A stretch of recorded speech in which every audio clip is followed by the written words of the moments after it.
Radio बूज के दर्शकों, मैं प्रोफेसर कृष्णचंद्र वर्मा यानी केसी वर्मा आज फिर से रेडियो बूज के स्टूडियो में हूँ आपसे मुखातिब।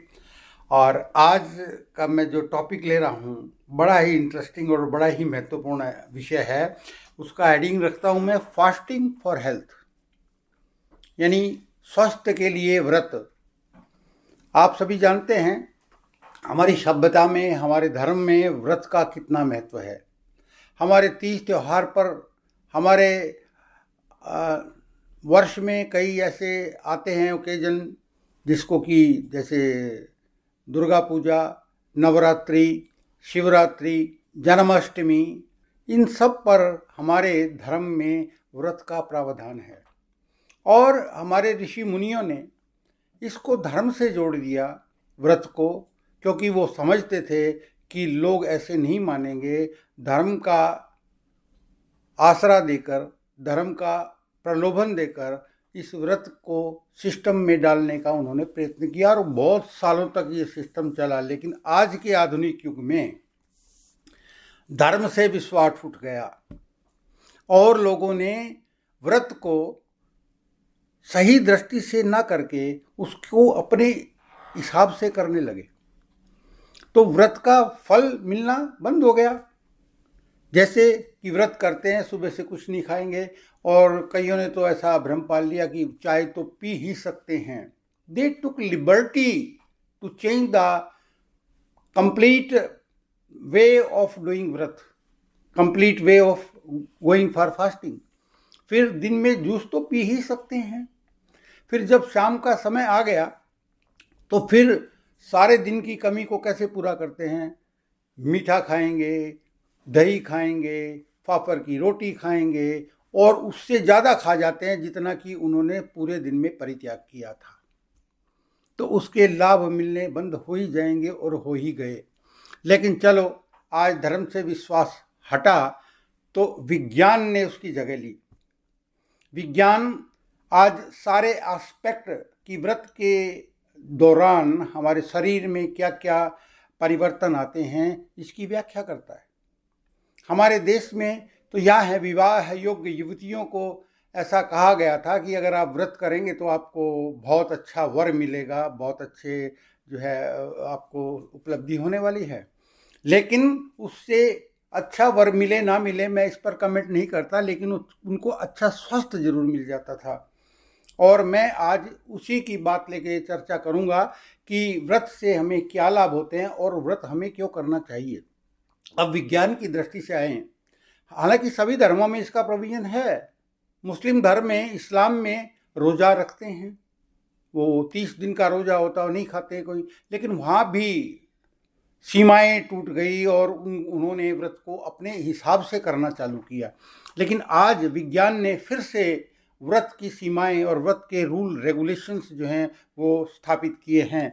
इसमें सबसे बड़ा नाम योशिनोरी ओशिसुमी, ये एक जापानी वैज्ञानिक है जिन्होंने अभी 2017 में उनको नोबेल प्राइज़ मिला, और उन्होंने लिखा था फास्टिंग एज ए मेडिसिन। और वो बताते हैं कि किस तरह से हम व्रत रख के अपने शरीर को ठीक कर सकते हैं, अपने मानसिक स्वास्थ्य को ठीक कर सकते हैं।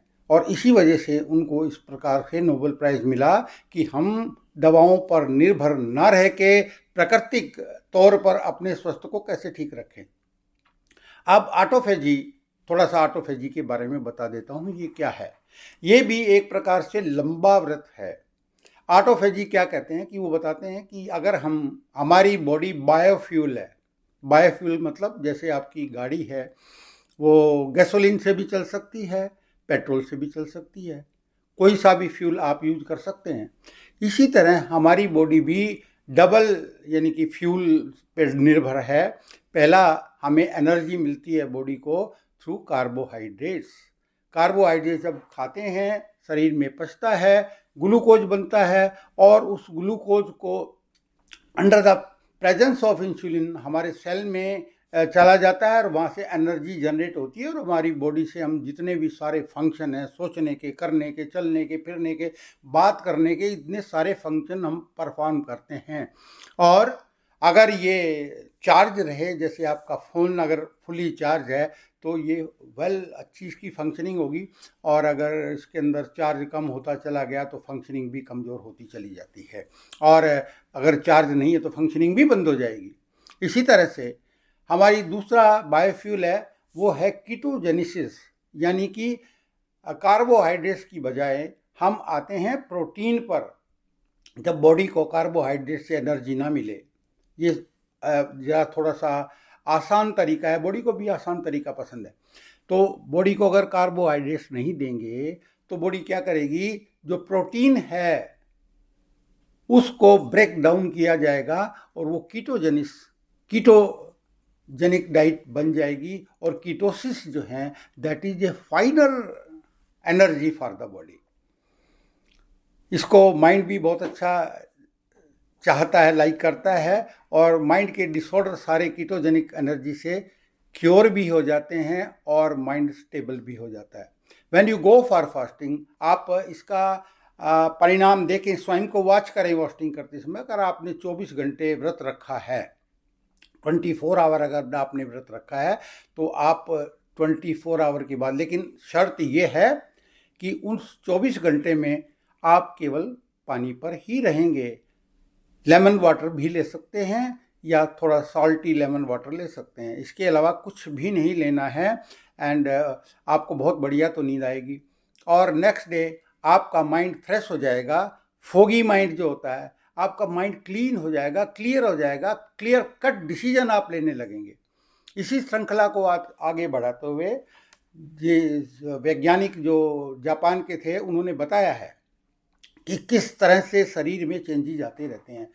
हम जो है विज्ञान की पद्धति के आधार पर 90 दिन तक कुछ ना खाएं तो भी हमारे को कुछ नहीं होगा। बॉडी के अंदर इतना डिपॉजिट है कार्बोहाइड्रेट्स, फैट्स के रूप में, जिसको बॉडी बाद में कन्वर्ट करती रहती है।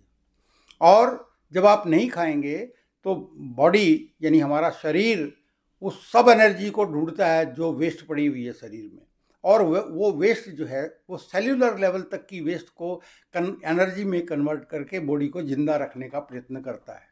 ये इसका साइंटिफिक मैकेनिज्म है। और बहुत सी बीमारियां, infertility, man and women both restored, erectile dysfunction will be restored, cholesterol level will come down, triglyceride level will come down. You can understand with these things that how important the fasting is. और fasting का प्रयोग कई तरह से किया गया। जब हमारे देश में फूड प्रॉब्लम थी, आपको ध्यान हो, लाल बहादुर शास्त्री जी जो है हमारे देश के प्राइम मिनिस्टर थे, उन्होंने एक फूड प्रॉब्लम को सोल्व करने के लिए कहा था कि हर व्यक्ति सोमवार का व्रत करे तो देश की समस्या हल हो जाएगी, और हल हुई भी। सब होटल बंद होते थे, सब लोग नहीं खाना खाते थे, क्योंकि उनका आदर्श, उनका व्यक्तित्व इतना बड़ा था कि सब ने उनका अनुसरण किया।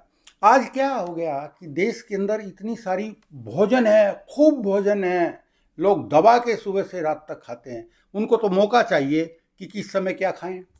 कोई अच्छी बात हुई, चलो भाई लड्डू लाओ, लड्डू खाएंगे। कोई और अच्छी बात हुई, समोसे खाएंगे, जलेबी खाएंगे, वो खाते ही रहते हैं। मैंने वो ऑब्जर्व किया है लोगों को, ट्रेन में चलते हैं, ट्रेन में खाना देने वाले आते ही रहते हैं और वो लेके खाते ही रहते हैं। कुछ करने को नहीं है तो खाते जाओ, खाते जाओ, खाते जाओ और अपना वजन बढ़ाते जाओ। और जैसे ही वजन बढ़ता है, शरीर के अंदर कितनी डिफॉर्मिटी पैदा हो जाती है, आप इमेजिन कर सकते हैं। अब भारत जो है, मोटापे का कर्ज है भारत पर। पूरे भारत में आप दृष्टि फैला के देखिए कितने लोग ओवरवेट हैं। आपको मालूम है, सभी धर्मों में भगवान महावीर, जो जैन धर्म जिनके पीछे चला, वो सप्ताह में केवल एक बार या अधिकतम 2 बार भोजन करते थे। लेकिन उनके जीवन को अध्ययन करने से हमें पता चलता है कि वो कभी बीमार नहीं हुए, उनका स्वास्थ्य अंतिम सांस तक बहुत बढ़िया रहा। तो आप भी कुछ ऐसा कर सकते हैं, क्यों नहीं कर सकते? आपको केवल विल पावर की ज़रूरत है। और आज तो इतना गंद हो गया है खाने में। पहले तो क्वालिटी चेंज हो गई फूड की, उनकी गुणवत्ता में परिवर्तन आ गया। जो एक टमाटर पहले खाने में जो स्वाद आता था, आज 10 टमाटर खा लो तो भी वो स्वाद नहीं आता, क्योंकि उसकी गुणवत्ता में परिवर्तन आ गया। जेनेटिकल मॉडिफिकेशन या जो फर्टिलाइज़र, इंसेक्टिसाइड, पेस्टिसाइड का यूज होने लगा। So you should be very choosy कि क्या भोजन हम करें, उसको देखें, समझें और फिर उसको बाद अपने मुख में डालें। और ज़्यादातर अच्छा है कि कच्चा ही डालें। लेकिन आप व्रत करना चालू करें। व्रत के कई प्रकार हैं। अभी जैसे लोग कहने लगे इंटरमीडिएट फास्टिंग। इंटरमीडिएट फास्टिंग का मतलब है कि आप एक निर्णय करते हैं कि मैं 4 घंटे नहीं खाऊंगा, 4 घंटे के बाद ही खाऊंगा। फिर आप निर्णय कर सकते हैं 8 घंटे तक मुझे नहीं खाना, 8 घंटे तक ना खाइए। निर्णय यह भी कर सकते हैं कि 24 घंटे कुछ नहीं खाऊंगा। And you can go on fasting more and more. The more and more you will fast, the more and more better health you will get. तो इसके अंदर जो है, अब इसके अंदर क्या है कि जब आपका कीटोजेनिस डाइट, कीटोजेनिस पैदा होगा तो आपके यूरिन में यू कैन टेस्ट इट कि कीटोजेनिक आ रहे हैं, कीटोन्स जब आते हैं तो इसका मतलब that better energy is being generated in your body and you are getting slow better health. तो इसके लिए जैसे माइंड से रिलेटेड कई बातें हैं। एपिलेप्सी जिसका कोई इलाज नहीं है, जिसका इलाज केवल फास्टिंग और फास्टिंग से आप कर सकते हैं। ठीक है, जिसको इसके बारे में डिटेल जानना है, जो इस बीमारी से त्रस्त हैं, वो मुझे फ़ोन कर सकते हैं। मेरा फ़ोन नंबर आप ले लीजिए 92 15 20 98 12। ठीक है जी। और इसके अलावा जो ओल्ड एज में माइंड से रिलेटेड डिजीज़ आती हैं, for example Alzheimer, Parkinson's, dementia, जिसमें हमारा मस्तिष्क जो है सही ढंग से काम नहीं करता, we go to depression also. If you want to revive from depression, go for fasting. Detail if you want to know, please call me. I cannot explain entire process how we can come out from depression out of fasting. तो मेरा तो यही आपको कहना है कि व्रत कीजिए, ढूंढिए व्रत के बहाने और व्रत कीजिए। रोग मुक्त दीर्घ आयु स्वयं को वर दीजिए। तो please go on fasting and enjoy a better and healthy life. Thank you very much.